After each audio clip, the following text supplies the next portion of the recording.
പുതിയതായിട്ട് പറമ്പ് മേടിക്കുമ്പോഴും വീട് വെക്കുമ്പോഴൊക്കെ നമുക്ക് എല്ലാവർക്കും ഇഷ്ടപ്പെട്ടൊരു കാര്യങ്ങൾ കുറേ ചെടികളൊക്കെ വളർത്തണമെന്ന്. അപ്പം പപ്പ പറമ്പ് മേടിച്ചപ്പോൾ എൻ്റെ പപ്പക്കും അങ്ങനെ ഒരു ആഗ്രഹം വന്നിട്ട് ആ ചെടി വെക്കണം, കുറേ നട്ട് വളർത്തണം എന്നൊക്കെ. അങ്ങനെ ഇവിടെ വീട്ടിലൊരു ചേച്ചി വന്ന സമയത്ത് അവരിങ്ങനെ ബൾക്കായിട്ട് കുറച്ച് ഓർഡേഴ്സ് എടുത്തുകൊണ്ട് പോയി. അപ്പം നമ്മുടെ ഈ ഏരിയയിലാണെങ്കിൽ കുറച്ച് അധികം പേര് ഓർഡേഴ്സ് കൊടുത്തിട്ടുണ്ടായിരുന്നു. അങ്ങനെ കൊടുക്കുമ്പോൾ അവർക്ക് സുഖമാണല്ലോ, കാരണം അവർ പാലക്കാട് നിന്നാണ് വരുന്നത്. അപ്പോൾ കുറേ ചെടികൾ ഒറ്റയടിക്ക് കൊണ്ടുവന്നാൽ അവർക്കതൊരു ലാഭമാണല്ലോ എന്നോർത്തും നമ്മൾ അവരുടെ നിന്ന് കുറച്ച് ബൾക്കായിട്ട് ഓർഡർ ചെയ്തു. പിന്നെ നമുക്ക് പോയി മേടിക്കേണ്ട, എന്തായാലും വീട്ടിൽ തന്നെ സാധനം എത്തുകയും ചെയ്യും. അപ്പോൾ നമ്മൾ കുറച്ചധികം ചെടികൾ തന്നെ മേടിച്ചിട്ടുണ്ട് കേട്ടോ. മാവും തെങ്ങും കേട്ടോ കൂടുതലായിട്ട് മേടിച്ചത്. മാവ് ഇവിടെ ഉണ്ട്, അത് പൂക്കാറുണ്ട്, നമുക്ക് മാങ്ങയൊക്കെ കിട്ടാറുണ്ട്. എന്നാലും പപ്പക്ക് മാവ് വേണം, അതുകൊണ്ട് മാവ് പൂത്തത് തന്നെയാണ് മേടിച്ചത്. അപ്പോൾ പൂത്ത മാവൊക്കെ ഒരു ഡ്രമ്മിലാക്കി തന്ന്, ചാമ്പക്കയും ഡ്രമ്മിലാക്കി തന്നായിരുന്നു കേട്ടോ. ബാക്കിയെല്ലാം നമുക്ക് നട്ടുപിടിപ്പിക്കാൻ നല്ല പ്ലാനിലാണ്. അപ്പോൾ അവർ കൊണ്ടുവന്ന സാധനങ്ങൾ കുറച്ചൊക്കെ പൂത്തതായിരുന്നു.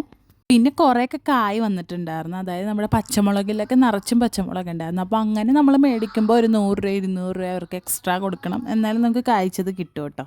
പിന്നെ അവക്കാഡോ ഉണ്ടായിരുന്നു, റംബൂട്ടാൻ ഉണ്ടായിരുന്നു, ചാമ്പയ്ക്ക, പേരയ്ക്ക, ഇതെല്ലാം മേടിച്ചു കഴിഞ്ഞാൽ അവർ നമുക്കൊരു കുരുമുളക് ചെടി ഫ്രീയും തന്നു. അതിൽ കുരുമുളകും ഉണ്ടായിരുന്നു, കുറ്റിക്കുരുമുളക് എന്നാണ് അവർ പറഞ്ഞത് അതിനെ. പിന്നെ ഡ്രാഗൺ ഫ്രൂട്ട് ഉണ്ട്, അത് കായ്ച്ചിട്ടില്ല. അപ്പോൾ നമ്മളോട് പറഞ്ഞിട്ട് ഹോൾ ഇട്ട് കൊടുക്കണം, അപ്പോൾ അത് പെട്ടെന്ന് റെഡിയായി വരുമെന്ന് പറഞ്ഞു. പിന്നെ ഒരു വേപ്പും മേടിച്ചിട്ടുണ്ടായിരുന്നു. പിന്നെ എൻ്റെ അമ്മ വേസ്റ്റ് കളഞ്ഞ് അതിൽ നിന്ന് വന്ന് അച്ചിങ്ങായിട്ട് ഇത്. അപ്പോൾ അത്രേ ഉള്ളൂ, ബൈ.